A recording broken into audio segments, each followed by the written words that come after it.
ఆయన చిరుత చిత్రం ద్వారా ఆరంగేటం చేస్తున్నప్పుడు కొంతమంది కావాలని ప్రతి ఒక్కడూ నోరెత్తి ఏదో ఒకటి మాట్లాడాడు. నీ తండ్రి ఎవడు అని కాదు, నువ్వెవడు అని. ఏదైనా సినిమా హిట్ అయితే అది డైరెక్టర్ వల్ల, ఫ్లాప్ అయితే రామ్ చరణ్ గారి వల్ల అని చెప్పి కామెంట్లు చేశారు. చిరంజీవి గారు అబ్బాయి అవ్వడం వల్ల అంత పేరు, కానీ నటులుగా అంత పొటెన్షియాలిటీ ఎక్కడ కనపడలేదండి. అప్పుడు వచ్చింది రంగస్థలం అని ఒక సినిమా. రంగస్థలం అని ఒక సినిమా అప్పుడు వచ్చింది. నోరెత్తిన ప్రతి ఒక్కరూ చెయ్యెత్తి జై కొట్టాడు. కామెంట్లు చేసిన ప్రతి ఒక్కరూ కామ్గా చూస్తుండిపోయారు.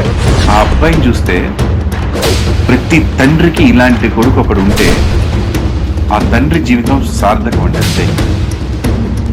He is arguably India's biggest star right now. Ram Charan ఉన్నాడు అక్కడ. International film superstar. Understanding the Ram character. తను కొడితే ఎలా ఉంటుందో తెలియదు నీకు. సంస్కారానికి ప్రతిరూపం మా అన్నయ్య కొడుకు.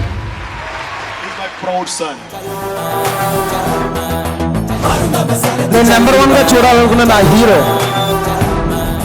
ಮಕ್ಕಳೇ ಅವ್ರ ಬೆಳಿಗ್ಗೆ ಕಾಯ್ತದ್ಲಡ let's welcome Ram Charan ಅವರ್ಗ.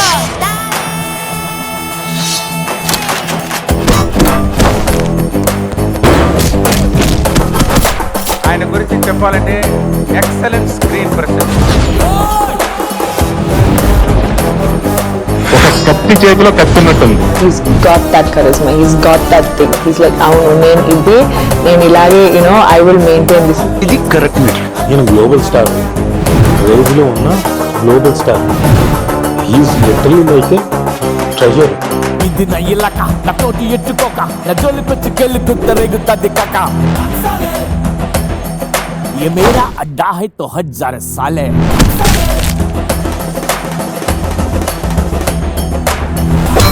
Such a phenomenal actor. ఇండస్ట్రీకి దొరికిన ఒక అనిపించం. నేను ఇప్పుడు చెప్తున్నా, సచిన్ టెండూల్కర్ కొడుకు సచిన్ టెండూల్కర్ అవ్వలేదు, అమితాబ్ బచ్చన్ కొడుకు అమితాబ్ బచ్చన్ అవ్వలేదు, కానీ చిరంజీవి గారి కొడుకు చిరంజీవి అయ్యాడు. చాలా షేర్ ఖాన్, ఇంకా 100 మందిని పోషిస్తావా?